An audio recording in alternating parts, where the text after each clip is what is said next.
como resultado de las acciones efectuadas por la Procuraduría General de Justicia del Estado de Michoacán para proteger los bosques ubicados en el municipio de Uruapan, autoridades comunales de la localidad Barrio San Francisco entregó un reconocimiento a la institución toda vez que se logró erradicar la tala ilegal.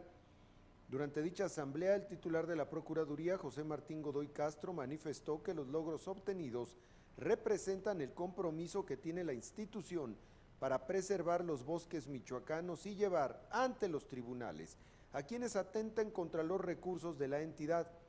Asimismo, destacó la importancia de denunciar de manera oportuna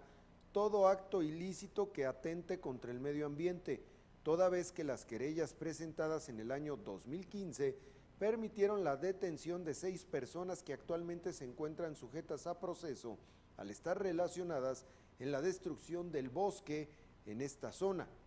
El presidente del Comisariado de Bienes Comunales, José Armando Maldonado, de esta comunidad que reconoció a la Procuraduría del Barrio San Francisco, agradeció a las autoridades de la Procuraduría